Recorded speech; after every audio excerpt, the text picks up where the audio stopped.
Good morning. I'm Joel Villena. I was specialized in smart contract in SOG. This day, I will teach you what is ink. Then, our overview today is we learn what is ink. Then the smart contract. What is the benefit of smart contract? When, where do we use a smart contract and how we can build our smart contracts. So first is what is smart contract? What is ink? First is ink. Ink is an A ADSL or embedded domain specific language to write smart contract in Rust. So it means the ink is embedded only. So this is not a different language which is only came from the Rust. This is not different or um, separate. Then it is developed by Parity Technology. So this Parity Technology is the one who built the Polkadot. Then for blockchains built on Substrate. Ang Substrate is another framework to build blockchains. Substrate, no need to, no need. Then overview, Rust base. So Rust base, type safety, macro base, type safety, concurrency tooling. Then ang Rust based is ink is developed in Rust. So means ang ink is gikan di ba sa Rust, then usa siya ka kuan system programming language. Then another is ang macro based. Ang macro based is simplify the smart contract. Then ang type safety is for minimal error sa when you write the smart contract, since Rust is type safety, memory safety, then no minimal runtime when running. Then concurrency, which is I think previously Sir Oliver taught you the concurrency or the ownership of in Rust. So I think it was then tolling. Since tolling, Rust smart contract can integrate anything that Rust have. So any tools like for example mga cargos, Rust formats, then that's how the tooling came in ink. So significance, ecosystem integration, which is the Polkadot on Substrate.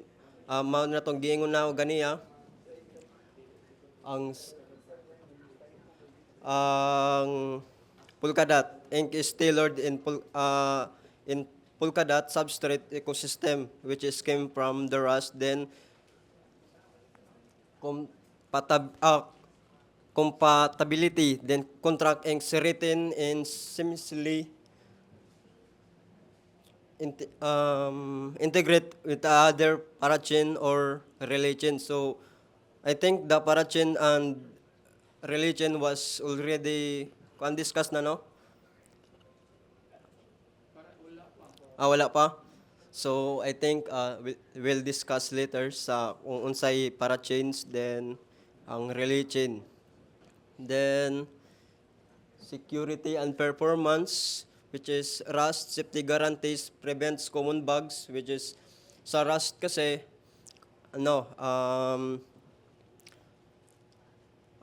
free siya from the undefined behavior kasi once you instantiate or initialize a variable, you have to define its data type. You can say that this variable is just ini, just like the other programming language. Then efficient execution sa performance optimization sa ink. Then developer Rust ecosystem, mao na to giingon na ako nga mga tools sa ink or Rust. Substrate, kuan, framework na siya. Oh, is programming language. Oo.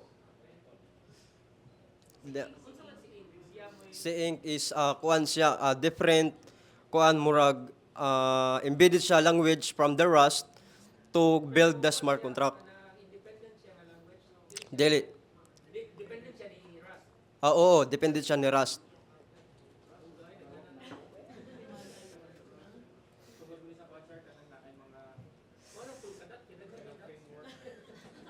Then kuan, abuse. Then next is innovation and adoption, growing community since communities substrate ang Polkadot, which is we have a lot of community which we can communicate to each other. Then the use cases of Ink is for example NFT, then DeFi, governance tokens. That's how you use the Ink. So let's g- get into the Ink versus Solidity. So kabalo mo sa kuan Solidity.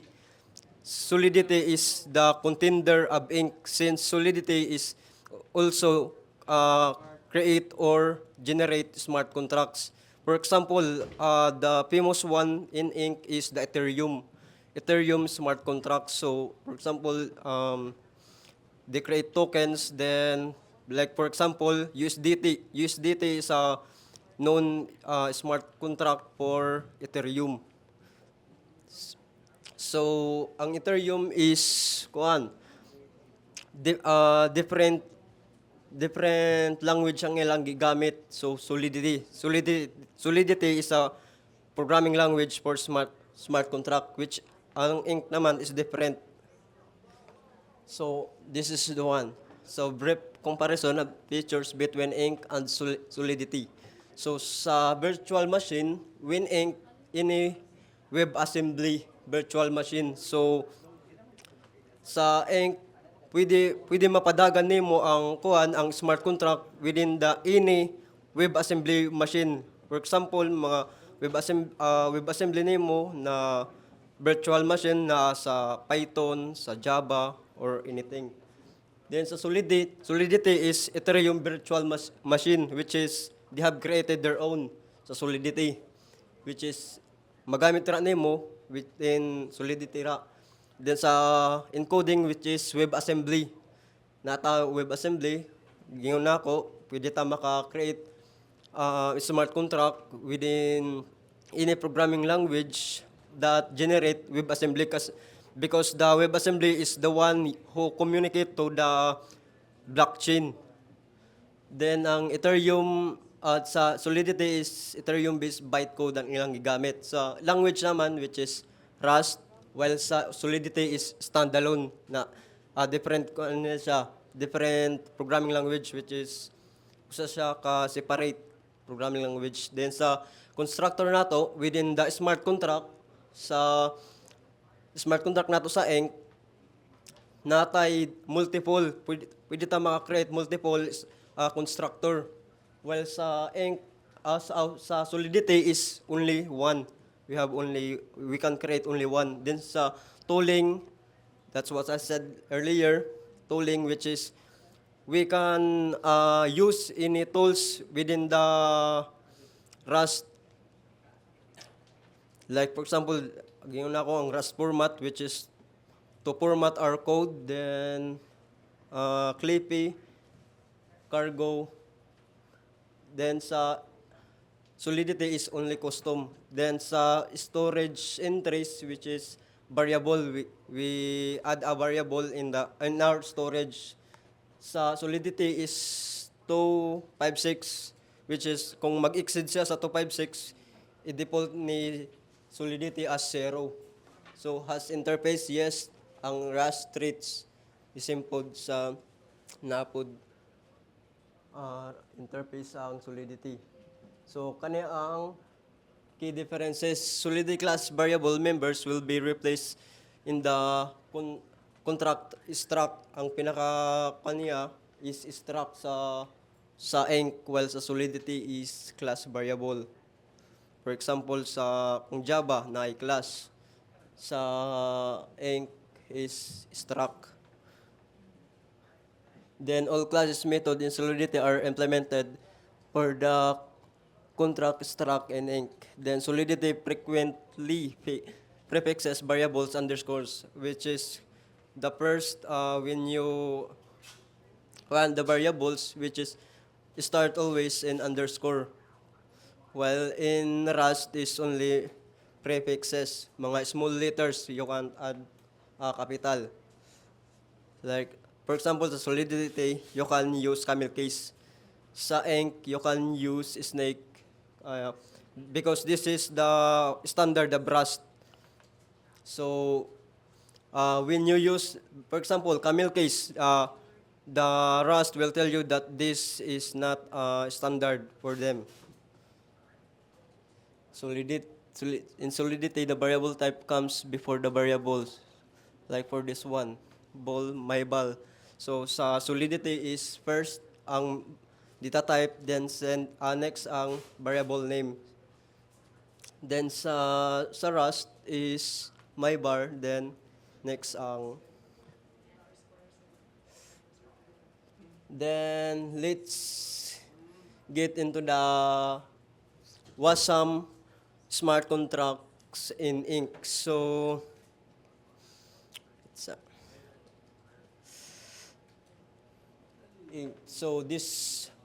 this presentation, which is came from Polkadot Blockchain Academy in Hong Kong this year, last February. So I copied some of the presentation to teach you here. So first is the smart contract was introduced in 1994, which is Nick Szabo, which is si Nick Szabo ang nag-generate sa BitGold, which is ang BitGold is una pa kaysa sa Bitcoin, which is ang Bitcoin is I think 2009.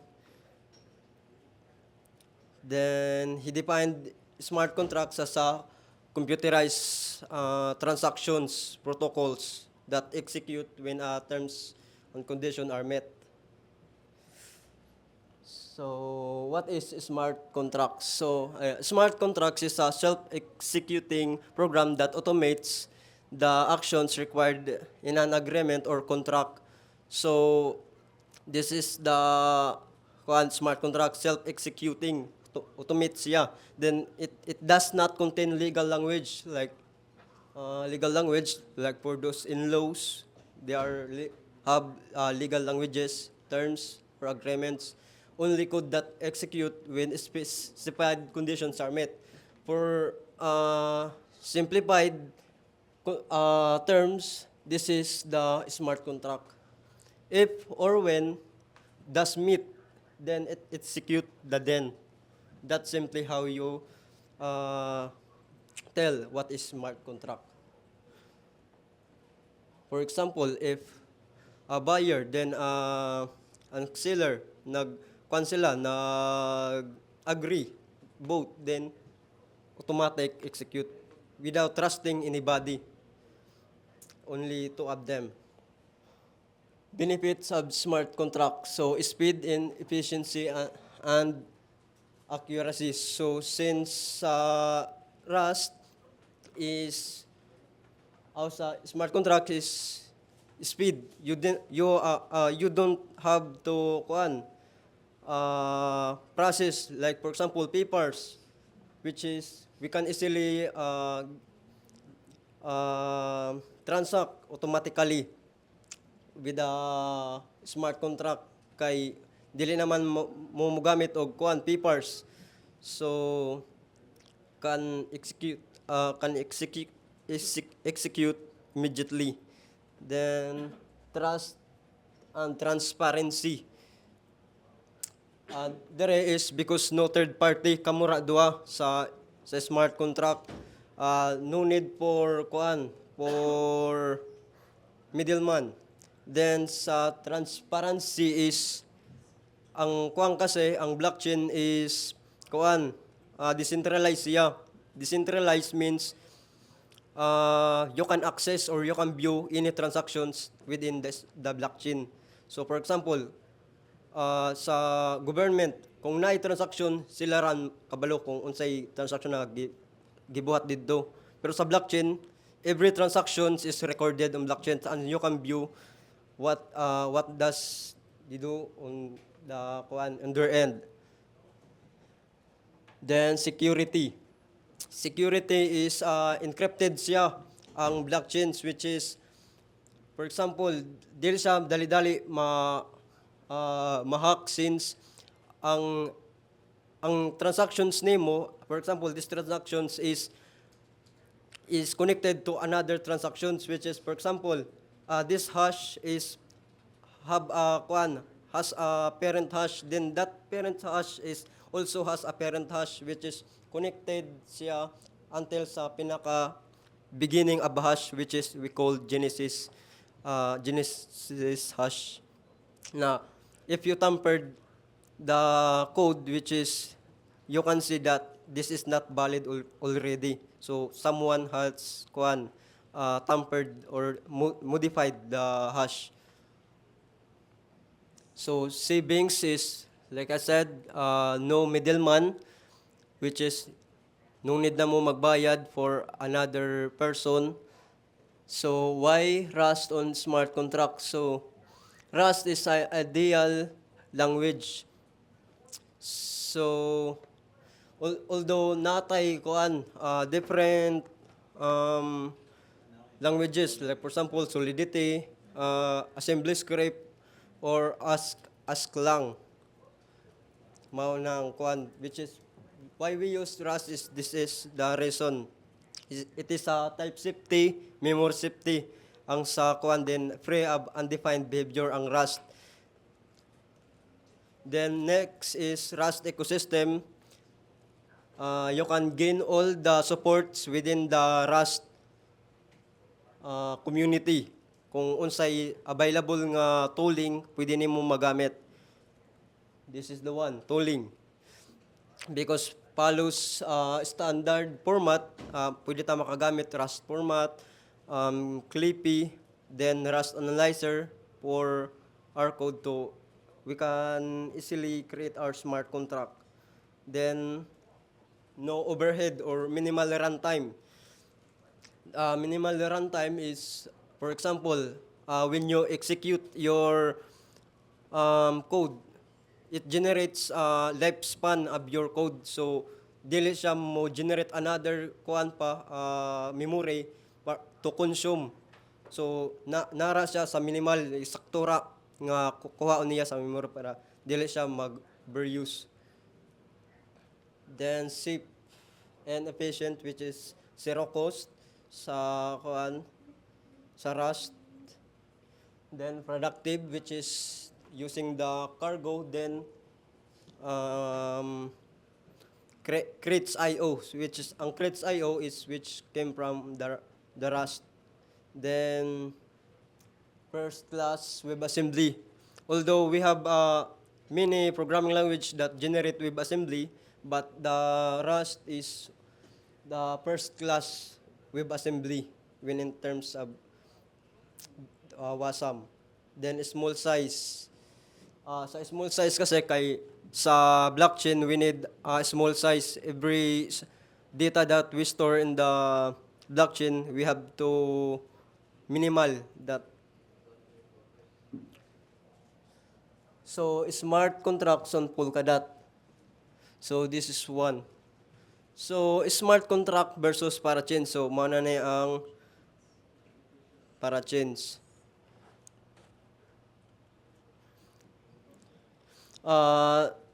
We have smart contract on parachain versus the parachain with least on Kusama or Polkadot. So let's differentiate both. When you want technical freedom, you have to do within the parachain. You have to go lease or you have to create your own blockchain. You have to create your own blockchains because you have to specify what modules or specification do you want on your blockchain or purpose of your kuan. How why you building the blockchain. But if you want development is kung ganahan ka dali ra ari ka sa smart contract. Kaya ang smart contract dali ra once nga na kay kuan Rust, pwede ka maka-create then cargo contract nimo, maka-build na ka then deploy nimo diri sa Polkadot, which is ang smart contract is diri siya mugana kung wala ang parachain. So dapat naa siya ay parachain. So ang parachain dapat naa sad kuan gitawag namo nga palit contract, which is palit contract is usa ka module nga modawat siya og smart contract gikan sa ink.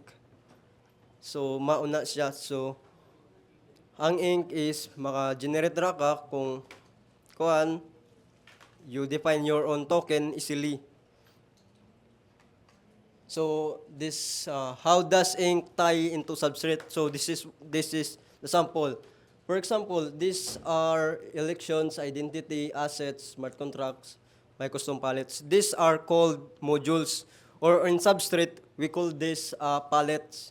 These are palettes.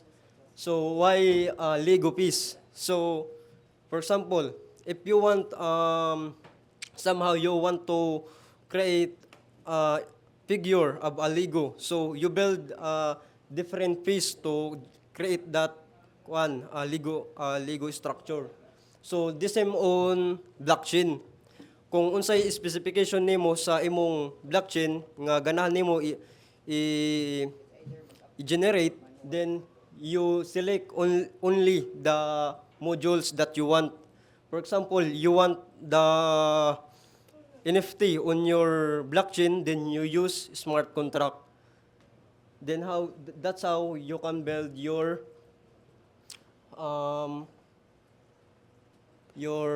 blockchain with the use of smart contract. So this is the example. So this one, the white one is your blockchain. Within the blockchain, like for example, na siya sa kuan under the sea. So sa imong blockchain na kay palit contracts. For example, this one. That one is you cannot easily communicate with that without the API. So we need API for WebAssembly bytecode. So we have to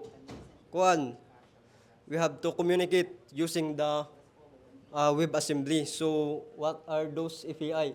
So for example, this API, which is the get storage, which is standard or built-in na sa palit contracts. For example, the caller, emit, terminate, transfer. That is a built-in. Then ang WebAssembly to generate, we have to make a smart contract using Rust.